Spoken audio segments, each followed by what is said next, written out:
Hello, fellow audio nerds. I'm Steph, and this is Major Hi-Fi. This week, I am continuing my quest of listening through AAW's lineup, and this week I got to spend some quality time with the newest in the lineup, the AAW Mockingbird. It definitely keeps up with the gorgeousness of the shells of the other AAW stuff, but how does it sound? Let's go back in time. I'll share with you my first impressions, and then I'll meet you right back here for my overall thoughts. All right, here we go. Hey everybody, welcome to my place. So today I have with me the AAW Mockingbird, so let's see what's inside the box here.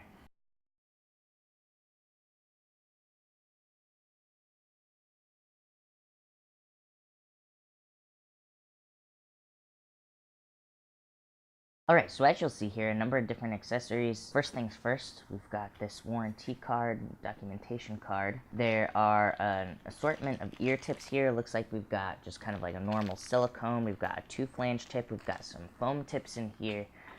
There's an airplane adapter and a 3.5 millimeter to 6.35 millimeter adapter, a cleaning cloth, a carrying case. This is made of wood. It's really black wood, I think it's called. And then finally here, this kind of leather storage case that can hold everything. Finally, the IEMs themselves, and look how beautiful these are. AAW really coming in for the win on just like the most gorgeous IEMs. Alright, so taking a closer look at the Mockingbird here, you'll see the shells are really beautiful. They've got this kind of sparkly pattern, these kind of swirls, and then over top that there's this kind of in gold writing. I don't know how well you can see it there, but it says Mockingbird. Yeah, it's just a pretty IEM. It's kind of a translucent housing. Same thing with some of the other earphones, and you can see kind of the drivers in there, and yeah, it's just really kind of cool looking. But additionally, it is a kind of a big housing, you'll notice. I am curious how this is going to fit because it's rather large. But there is this kind of like steel, it looks like a steel nozzle here. But let's see how these actually fit, because I have relatively small ears. These seem like kind of large. Huh, interesting. I actually found a seal like almost immediately here, and it fits really well. I am impressed. But basically, the way this kind of fits, it's like there's sort of this. You don't really notice how long the nozzle is, because it kind of like comes out at a thick slope from the actual housing here, but it comes all the way out, and I don't know. The angle of it is perfect. The way the ear hooks really wrap around the ears is perfect. So it just feels really, really nice. It's quite sound isolating too. I've got a great seal here. Yeah. But let's talk about this cable a little bit. This is the same cable that came with some of the other AAW IEMs. This is the Knoll Audio Symphonim Tiburon cable. So as I've sort of mentioned in the other videos, yeah, it's made by Knoll Audio. It uses UPOCC copper, and it's sort of made specifically to just like enhance the signal for music. It's kind of like reduces resistance and stuff, and it's supposed to have an aesthetically pleasing sound. But yeah, the cable has you'll see here, two individually insulated strands that are then braided, kind of twisted together, and then when all four of them meet in the middle, it creates this braid. They braid together, and yeah, I love that the jackets are clear so you can really see that copper underneath, and it's just so good looking to me. It's a really beautiful cable. I also love the connectors. There's this, it's made of rhodium, so it's a very strong, durable connector. You'll see that there's sort of this carbon fiber kind of pattern on the outside, and yeah, they're really, really well made. They connect to the IEMs via a 2-pin connector, and on the other end it terminates to a 3.5 millimeter connector. And finally, before getting into the sound of these IEMs, I just want to quickly talk about the drivers. There are 9 drivers in this IEM. There's one 9mm dynamic driver, and then 8 balanced armature drivers, and they kind of work together with AAW's True Cross crossover system. So basically they're trying to make it so that the phase of all these frequencies works together, even though there's so many different components going on in terms of the number of drivers. Very interested to see kind of how this ends up sounding. Anyway, let's get into it.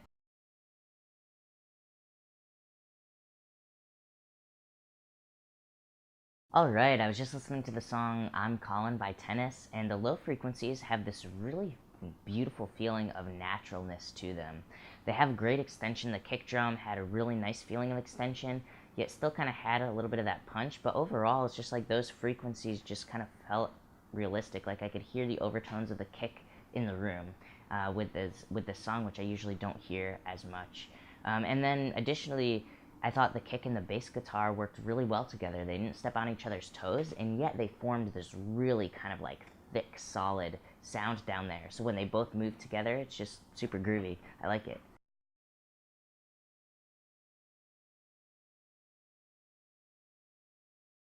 Wow, I love these for this song. Okay, I was just listening to the song No Dad by Taylor Hollingsworth, and in this song, basically there's this super, super distorted, crunchy electric guitar, which plays basically the same part as the bass guitar, which is also super crunchy.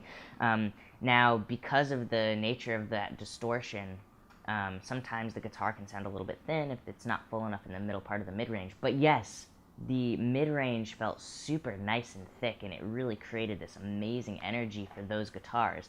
But meanwhile, the vocals still sounded articulate, and yet set appropriately in the mix. It didn't feel like it was stepping forward too much. It didn't feel like it was leaning too far back in the mix. Like it kind of felt really accurate. And just overall, the mid range felt harmonically complex. But had this thickness, this warmth, this kind of just like really, really solid feeling.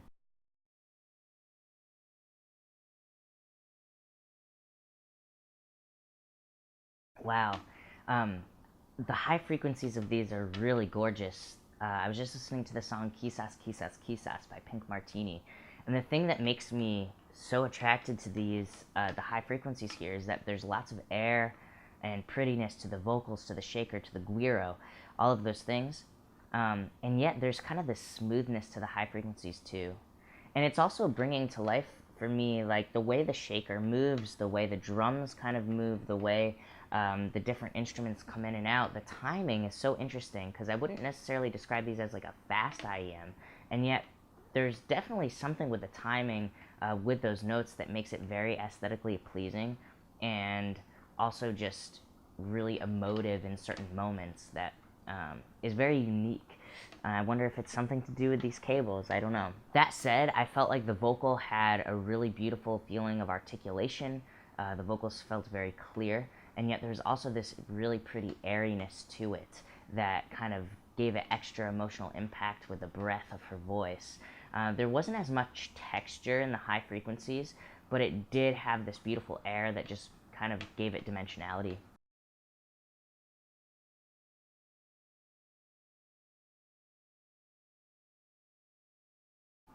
Alright, I was just listening to the song I'll Show You by Justin Bieber, and the soundstage sounds really nicely done. The part of it that sounded most impressive to me in this song was the sense of height, because sort of the low foundational, low synth that's really holding out these big long notes felt super solid below, down in the chest, and that contrasted really beautifully with the air and the vocal and the brighter synths going on.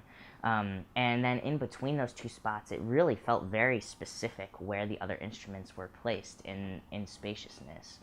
I had a similar experience with the sense of width, although it's interesting with these, there's sort of, I kind of described this warmth and this thickness in the mid-range, and to me that really draws things toward the center. And yet when a kind of a bright embellishment happens, like a bright synth comes in or the chorus widens out, you get a really good kind of imaging, and it contrasts really strongly from, the rest of the mix, which felt really strongly centered. It kind of feels like the phantom center is a little bit thicker, it's stronger, it kind of pulls things towards it. But then when there's embellishments and things kind of go out to the side, then it comes through really nicely. And then as for the sense of depth, yeah, the vocal, which felt so intimate. I think like certain instruments sounded actually more intimate than usual, but they contrasted well with like the far off kind of like moving synth line that is really melodic and kind of going on during the vocal and the verses. There's really nice contrast there. But yeah, I'm going to keep listening to these throughout the week, and I will meet you back at the Major Hi-Fi office with my overall thoughts. All right, here we go. Overall, the low frequencies of the Mockingbird had this really nice sense of extension and just this feeling of naturalness to them in general.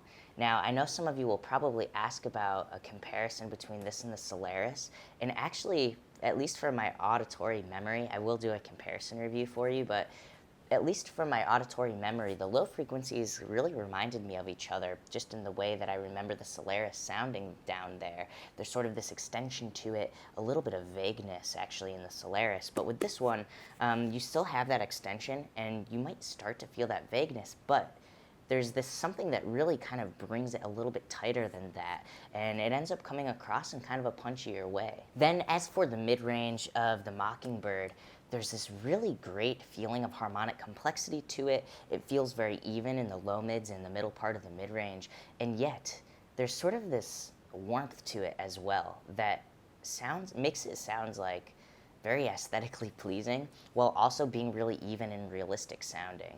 So while it does sound very realistic and it does have this quality of just being thick and kind of powerful, the warmth that I hear from it, or maybe it's in the timing of the way this responds to transients, but it really just creates this feeling of warmth and solidity, like a very kind of powerful solidity in the low mids and in the middle part of the mid-range too.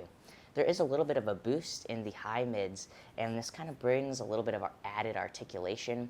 It doesn't really change the way the level of the vocals or anything like that kind of sits in the mix. Vocals actually feel really accurately represented to my ear in the mix, and I actually love that. Now, I absolutely loved the high frequencies of the Mockingbird, and I'll tell you why, because there's a bit of a boost in the lower treble and then another boost in the upper octave, and there's a cut sort of in between those two areas of the high frequency response.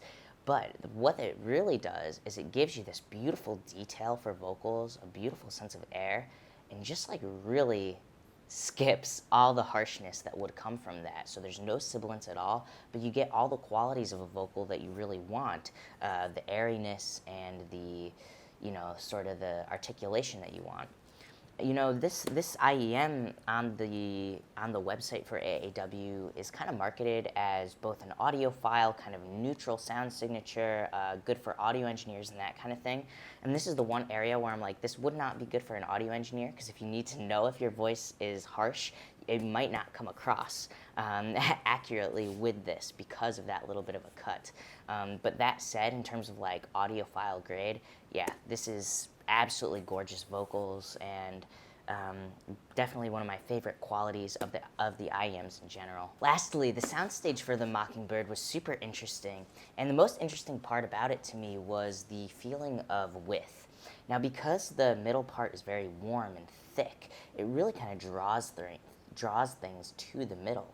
And because of the way the sound signature is shaped, there's a lot of energy that sort of centers around that area. However, because of also the extension, when embellishments happen in mixes or when it's really emphasized, the feeling of width, it comes through in a very dramatic way, because it contrasts super well from that very strong center.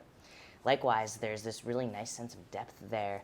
There's this added sort of presence in the high mids, which kind of brings things closer in space, but it really, really has high contrast from the more thick and kind of like darker sounding mid-range instruments further back in space.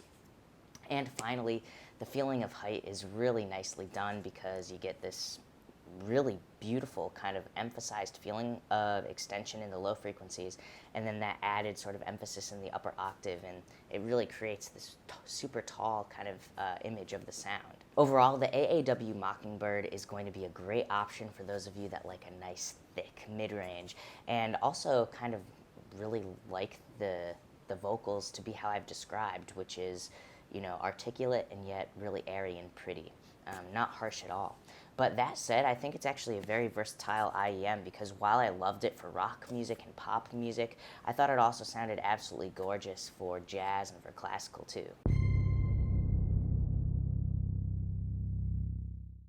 Thank you so much for watching. For another perspective on the AAW Mockingbird, check out the link down below to my colleague's review of the same IEMs. But yeah, if you like this video, please give it a thumbs up. And for more videos like this, be sure to subscribe. Alright, I will see you next time. Bye.